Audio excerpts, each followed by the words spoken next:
ጠንካራ ለመሆን እየሞከርኩ ነው። አልችልም።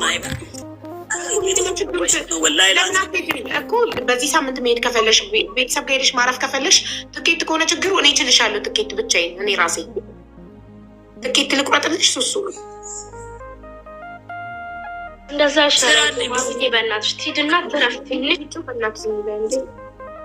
ምንድን ነው የምትፈልጊው? ትኬት ልቁረጥልሽ? አይ አሁን ፕሮግራም አይደለም። ብዙ ነገር አለ፣ መስራት አለብኝ። ልጅ አለኝ፣ ብዙ ነገር አለ። ግዴታ መስራት አለብኝ። ላክሽን አሳርፈሽ ሪፍሬሽ አድርገሽ እንድትመለሽ ሄደሽ ቤተሰብ ጋር ትንሽ አርፈሽ ተረጋግተሽ ሰላም ስትሆኚ 1-3 ሳምንት እስከ ኢድ ድረስ ረመዳን እስከሚያልቅ ቤተሰብ ጋር ከቤተሰቦችሽ ጋር ረመዳን ጾመሽ ተረጋግተሽ ከዛ ኢድን ከቤተሰቦች ጋር አክብረሽ ትመለሻል እኮ። ይህ ሳምንት አሁን 25 ነው። ዛሬ 25 ነው። 30 ይሆናል። የመጨረሻ ወር ነው። ብዙ የሚከፋፈሉ ቁቦች፣ የቤት ነገር ምናምን አምናለ። እነሱን ከፋፍዬ ጨርሼ ከዛ ሄዳለሁ። የሚከፈል ነገር ስለሌለ ሱቄን ሰራተኛ አስቀምጬ መሄድ እችላለሁ። ገባሽ? መኖር አለብኝ፣ መከፋፈል አለብኝ። መስራት ያኔ ሳልከፍል ከወጣው ማን ይከፍላል? ገባሽ? ነገሮችን አስተካክዬ ሬዲ ሲሆን ነግርሽና ትቆርጭልኛለሽ። ሄዳለሁ እናቴ ጋር። እንደውም በዚህ ረመዳን ቤተሰቤ ጋር ቁራን 10 ዓመቴ እኔ ከቤተሰቤ ጋር ረመዳን እንኳን ጾም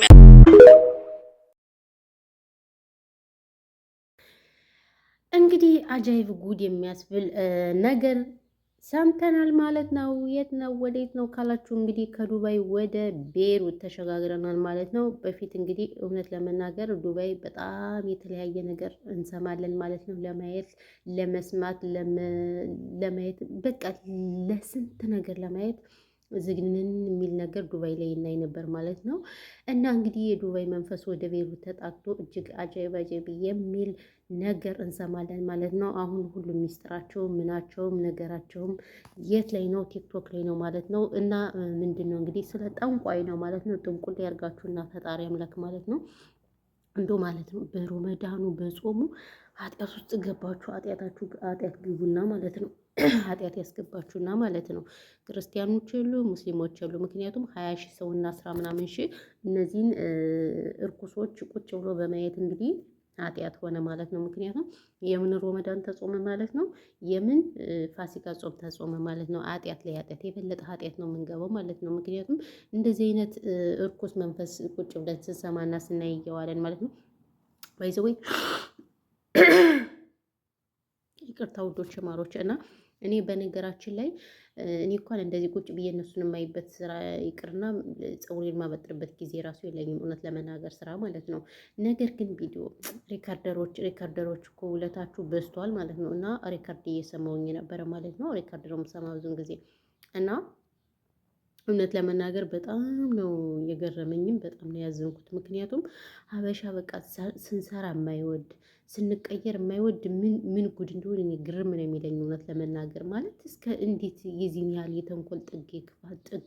ምክንያቱም እችልሻውን ሰርታ ስለበላችች እንግዲህ ሱሲ ነው ማለት የምትባለው በጣም አሳዘነችኝ ማርያምን። ከአሁን በፊት አይቻት ከሀቢባ ቤት እና በጣም ታምራለች፣ ቆንጆዬ ነች ምናምን። ትናንትና ግን ሳያት እያለቀሰች ብስቁልቁልቁልቁል ብላ እንዱ ሀበሻ እንዱ ምቀኝነት፣ በሀገራችን ምቀኝነት፣ በሰው ሀገር ምቀኝነት። በቃ እኛ ሀበሻዎች በቃ ተንኮል ለመስራት ሆን ብለን ተዘጋጅተናል እውነት ለመናገር።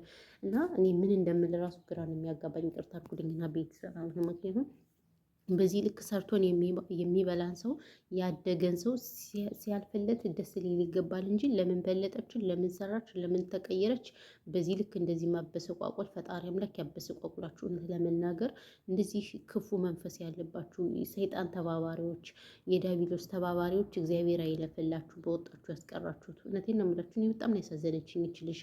በጣም ነው በቃ ቅስሜ ራሱ የተሰበረ በዚህ ልክ እንዴት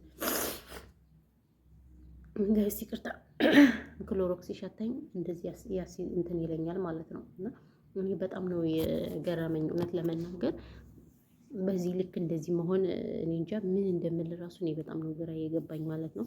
እውነት ለመናገር በጣም ያሳዝናል። አንዳንዴ እኔ ጓደኛ ራሱ ለመያዝ አሁን በጣም እየፈራሁኝ ነው። ይቅርታ አድርጉልኝ። እና የሴት ጓደኛ እኔ በእርግጥ የሴት ጓደኛም የለኝም ምንም የለኝም፣ ከማንም አልደርስም እግዚአብሔር ይመስገን። እንደዚህ ኖርማሊ ምናምን ካልሆነ በስተቀር እሱ ሰው ጋር እንደዚህ እንትን የለኝም። ግን እንደዚህ በጣም በቃ ያለ ፍቅር ያላቸው ሰዎች ጅጓጅቦ የሚጫወቱ ሰዎች አሉና እኔ ልነሱ ነው ማዝን። እግዚአብሔር ይመስገን የሴት ብዙ ጓደኛም የለኝም፣ እንዲሁም የወንድ ብዙም ያን ያህል እኔ እንትን አለልም። ነገር ግን እንደዚህ የሚያደርግ ጓደኛ ምን ያደርጋል ቢቀርስ? እውነት ለመናገር እኔ በጣም ነው ያዘንኩት፣ በጣም ማፍሬያለሁ። ምክንያቱም እኛ ሀገራችንም በተንኮል ነው የምንታወቀው። ሰው ሀገር ላይም በቃ አንዱ ሲያልፍለት አንወድም፣ አንዱ ሰርቶ ደግሞ ሲያገኝ አንወድም። ለምን እንደሆነ አላውቅም። በቃ ሁሌ በቃ ወድቀን እንድንቀር ነው የሚፈልጉ ሰዎች። ለምን እንዲህ አይነት ነገር እንዳስፈለገ ባላውቅም ውድቀታችን በጣም ደስ ይላቸዋል እና በጣም አዝኛለሁ። በጣም ነው እኔ ብቻ ምን እንደምል ራሱ በጣም ነው ግራ የገባኝ እውነት። አቤት የሀበሻ ተንኮል! የሀበሻ ተንኮል እኮ በቃ ሀበሻ በየሄደበት ተንኮል ከመስራት ወደኋላ አይልም እውነት። እና ለማንኛውም እኔ ምን አይደለም እንደው አይ እኔ እግዚአብሔር እነዚህ ጠንቋይ የሚባሉ እኔ ስጠላቸው፣ ሀገራችንን ማልወዳቸው ደግሞ የሀገራችን ደግሞ ሰይጣን ተከትሏቸው መጥቶ ደግሞ ከሰው ሀገር ላይ እንግዲህ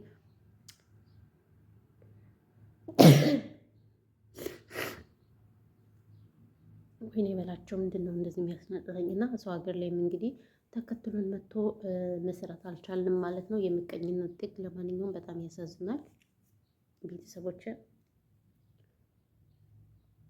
ወይ በስመ አብ ምንድን ነው የሚያስነጥሰኝ? ለማንኛውም ያለው ነገር ይሄ ነው። በተረፈ ግን ሁላችሁም ሰላማችሁ ብዙ ትረፍረፍ ይበል። ላወራ ነበር ማውራት አልቻልኩም። ጉንፋን እያደረገኝ ነው።